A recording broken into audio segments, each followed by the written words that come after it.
और अब नजर सुपरफास्ट खबरों पर।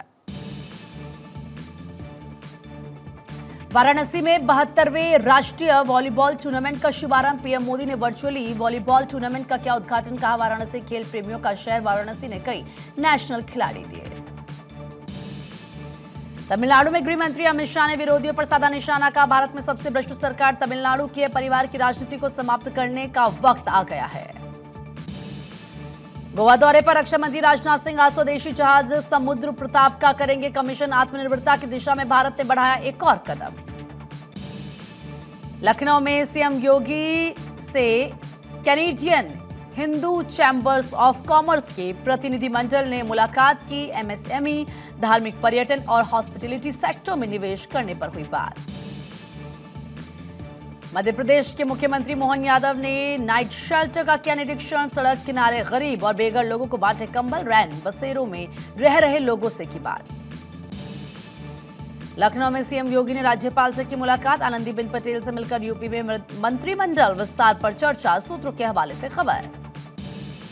आज गोरखपुर जाएंगे बीजेपी प्रदेश अध्यक्ष पंकज चौधरी। गोरखनाथ पीठ में दर्शन कर क्षेत्रीय पदाधिकारियों के साथ करेंगे बैठक। यूपी के गोंडा पहुंचे जम्मू कश्मीर के उपराज्यपाल मनोज सिन्हा। भारत की बढ़ती जीडीपी पर जताया गर्व।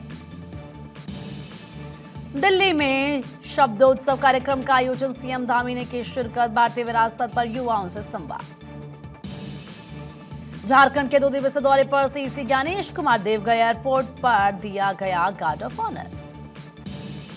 किसानों के लिए 25 फसलों की 184 नई किस्में लॉन्च। कृषि मंत्री शिवराज सिंह चौहान ने दी जानकारी। कहा, कम कीमतों में अच्छी किस्में किसानों तक पहुंचाना है हमारा लक्ष्य।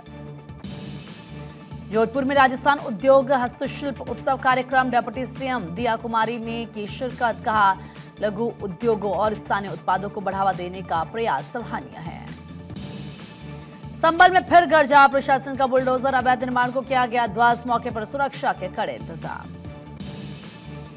दिल्ली में 85 साल की महिला के साथ डिजिटल अरेस्ट का मामला। बुजुर्ग महिला के साथ 1 करोड़ 34 लाख की ठगी। एफआईआर दर्ज कर पुलिस जांच में जुटे। बारामूला में आतंकी मॉड्यूल पर शिकंजा। पुलिस ने आतंकी ठिकाने को किया ध्वस्त। बड़ी साजिश नाकाम। नोएडा में इंडियन ऑयल के डायरेक्टर अनिल गर्ग ने की आत्महत्या। सोसाइटी की 17वीं मंजिल से कूद कर दी जान। सुसाइड नोट में लिखा, लाइफ से परेशान।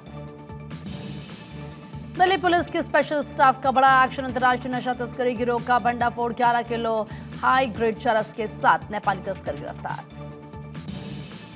गुजरात के बोटाद पहुंचे रिलायंस इंडस्ट्रीज के चेयरमैन मुकेश अंबानी बेटे अनंत के साथ सांगलपुर हनुमान मंदिर में की पूजा।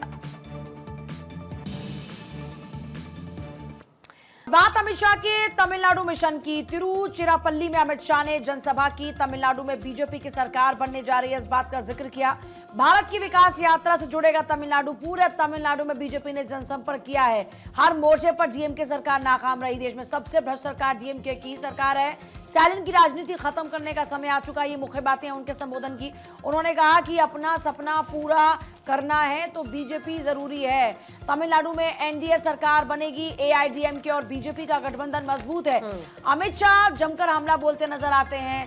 अब जानकारी आकांक्षा के पास दी।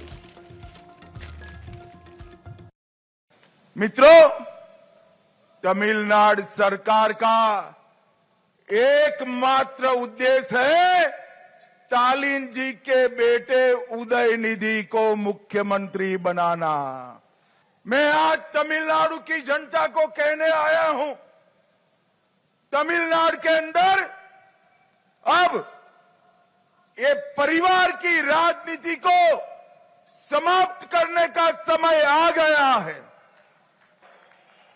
पहले करुणानिधि जी, फिर स्टालिन जी और अब उदयनिधि। स्टालिन बाबू, आपका ये स्वप्न पूरा नहीं होने वाला है।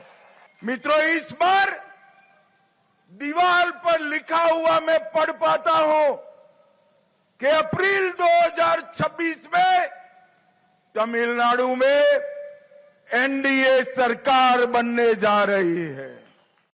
तो स्टालिन सरकार पर बरसे अमित शाह। जेल जाने के बाद भी मंत्री को पद से नहीं हटाया। एक नेता का नाम कैश फॉर जॉब घोटाले में आया, एक नेता का नाम मनी लॉन्ड्रिंग केस में आया है, एक नेता का नाम रेत खनन के घोटाले में आया है, तो एक नेता का नाम कोयला घोटाले में आया है।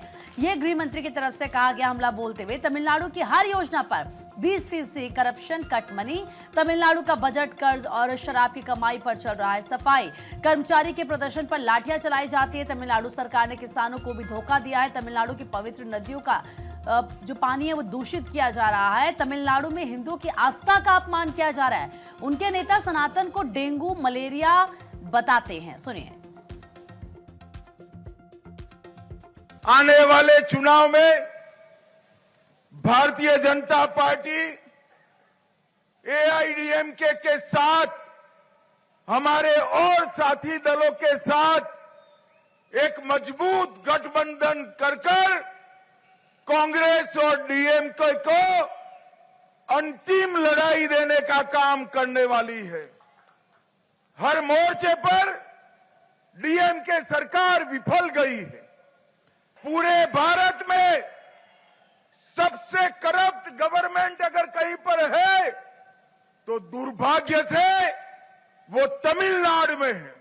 अपने घोषणा पत्र का सबसे कम वादों को पूरा करने वाली कोई सरकार है तो तमिलनाडु में डीएमके सरकार है।